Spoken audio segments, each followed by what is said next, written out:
Ya, terima kasih Bunga. Nah, bagi Anda yang sudah menanti-nantikan informasi terpopuler hari ini, langsung saja kita ke top news yang pertama. Perhatian masyarakat masih tertuju kepada Direktorat Jenderal Pajak setelah mencuatnya kasus harta fantastis milik Rafael Alun Trisambodo yang merupakan Kepala Biro Umum di Ditjen Pajak yang tercatat sebesar 56,1 miliar rupiah. Namun Rafael ternyata telah dicopot dari jabatannya oleh Menteri Keuangan Sri Mulyani Indrawati akhir pekan lalu. Kendati demikian di Twitter, kini malah sampai muncul trending topik dengan hashtag Sri Mulyani Omdo. Hashtag digunakan pengguna karena merasa pajak yang dibayarkan malah hanya dinikmati oleh oknum pejabat Ditjen Pajak seperti Rafael Alun dan juga keluarganya. Sehingga bisa pamer harta mulai dari Jeep, Rubicon dan juga motor gede mewah Harley Davidson serta harta lainnya yang sekarang informasinya bersebaran di Twitter. Direktur Eksekutif Indef Tauhid Ahmad menganggap berlarut-larutnya kemarahan para wajib pajak atas kasus ini adalah hal yang logis dan wajar. Karena memang Direktorat Jenderal Pajak menjadi salah satu institusi pemerintahan yang menerima insentif berupa tunjangan kinerja terbesar. Dengan tunjangan kinerja yang besar, yang kini detailnya pun tersebar di media sosial, Tauhid menekankan para pegawai pajak belum memberikan teladan yang baik terhadap masyarakat ataupun pegawai pemerintahan lainnya lantaran kasus seperti Rafael berbuntut panjang. Setelah terungkapnya komunitas moge Dirjen Pajak Suryo Utomo bernama Blasting Rider. Dengan demikian, Tauhid berpendapat supaya pemberian tunjangan kerja yang selama ini diberikan kepada Ditjen Pajak perlu dievaluasi besarannya. Selain untuk meringankan beban belanja pemerintah pusat yang tidak perlu, tapi juga untuk mengembalikan dan juga memulihkan kepercayaan para wajib pajak untuk membayar pajak.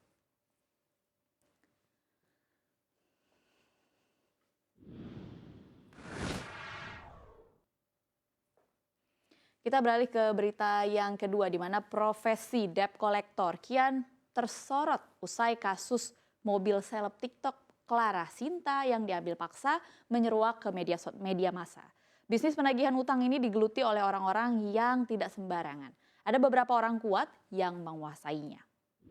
Dalam pelaksanaannya, jasa penagihan diatur dalam Surat Edaran Bank Indonesia nomor 14/17/DASP tanggal 7 Juni 2012 tentang penagihan utang kartu kredit.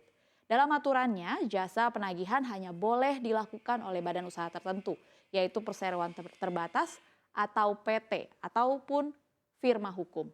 Menurut penelusuran CNBC Indonesia, beberapa perusahaan jasa penagihan dapat diakses lewat mesin pencarian Google. Misalnya salah satunya PT Panglima Arudam Jaya. Selain PT tersebut, CNBC Indonesia juga mengkonfirmasi entitas badan usaha penagihan yang bersangkutan langsung dengan kasus Clara. Perusahaan tersebut adalah PT Lombok Nusantara Indonesia.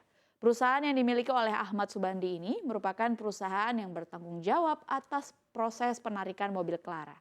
Salah satu debt collector yang akhirnya ditahan polisi pada kasus tersebut juga merupakan salah satu karyawannya. Namun kalau kita berbicara soal bisnis tagih-menagih, salah satu pemain utama yang tersohor dengan bisnis debt collectornya sejak dulu adalah John Kay. Kepiawaian sosok John Kay membawa bisnisnya langgeng hingga turun generasi ke generasi.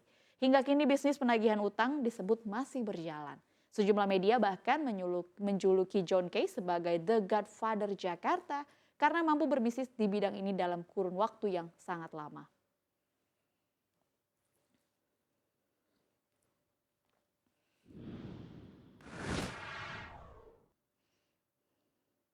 Kita ke berita selanjutnya. Jika sesuai dengan rencana, besok akan menjadi hari terakhir beroperasinya aplikasi Peduli Lindungi. Kementerian Kesehatan mengungkapkan bahwa aplikasi Peduli Lindungi akan bertransformasi menjadi Satu Sehat Mobile pada tanggal 28 Februari 2023 besok. Hal tersebut diungkapkan oleh Chief Digital Transformation Office Kementerian Kesehatan Setiaji saat ditemui beberapa waktu yang lalu. Pembaruan aplikasi Peduli Lindungi menjadi Satu Sehat Mobile akan membuat aplikasi ini menjadi lebih luas kegunaannya. Setiaji menjelaskan aplikasi dirancang tidak hanya untuk COVID-19 saja, tapi seluruh penyakit juga akan ada di sana. Salah satunya fiturnya karena aplikasi saat ini sudah terhubung dengan wearable device, jadi pengguna bisa mendapatkan poin saat berjalan kaki. Poin tersebut bisa ditukar dengan vitamin dan juga produk kesehatan lainnya. Selain itu, aplikasi ini juga bisa dibuat untuk mengakses medical record atau riwayat kesehatan, mulai dari hasil laboratorium, kardiologi, dan juga vaksin seperti polio. Setiaji menjamin soal keamanan data aplikasi akan terlindungi di bawah Kementerian Kesehatan. Sebab pihak Kemenkes sudah melakukan persiapan seperti mendapatkan penilaian dari BSSN soal tata kelola. Kemenkes juga sedang melakukan ISO 27001 untuk memastikan secara infrastruktur, aplikasi, dan lain sebagainya dinilai aman.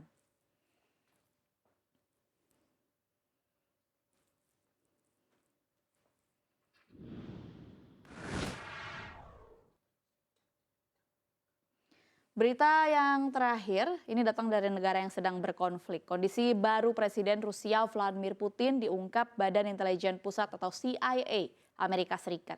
Direktur CIA William Burns mengatakan pemimpin berusia 70 tahun ini terlalu percaya diri pada kemampuan militernya untuk membuat Ukraina tunduk. Hal ini ditegaskan dalam sebuah wawancara televisi sebagaimana dimuat CNBC International mengutip AP dan CBC pada hari ini, merujuk ke perilaku Kepala Dinas Intelijen Rusia yang kata Burns menunjukkan perilaku sombong di pertemuan pada November lalu. Burns juga memperingatkan konsekuensi jika Rusia menyebarkan senjata nuklir di Ukraina. Putin tegas, Burns cukup bertekad untuk terus menuntut perang meski sudah banyak korban jiwa, ada kekurangan taktis dan kerusakan ekonomi serta reputasi Rusia. Putin juga disebut meremehkan tekad Amerika Serikat untuk mendukung Ukraina, di mana Putin melihat Amerika Serikat memiliki defisit anggaran yang lama-kelamaan akan beralih ke beberapa masalah lainnya. Di kesempatan yang sama, Burns juga mengomentari Xi Jinping. Burns bilang Presiden China itu terus mengawasi dengan ketat bagaimana perang berkembang.